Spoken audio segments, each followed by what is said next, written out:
Hello everyone. आज हम review कर रहे हैं एस्कोरिल डी प्लस सायरप का। इस सायरप में तीन तरह की दवाइयाँ होती हैं।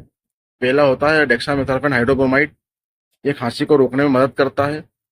दूसरा होता है क्लोरोफेनामाइन, ये एक एंटीहिस्टामिन होता है, ये एलर्जी को कम करता है। और तीसरी होती है फेनिलिफ्राइन, ये बंद नाक को खोलने में मदद करता है। दोस्तों, ये सायरप ग्लेनमार्क कंपनी की आती है। 154 रुपये की आपको मिलेगी। ये आप किसी भी केमिस्ट पर आसानी से ले सकते हैं, मगर लेना आपको डॉक्टर की सलाह से है। Thank you.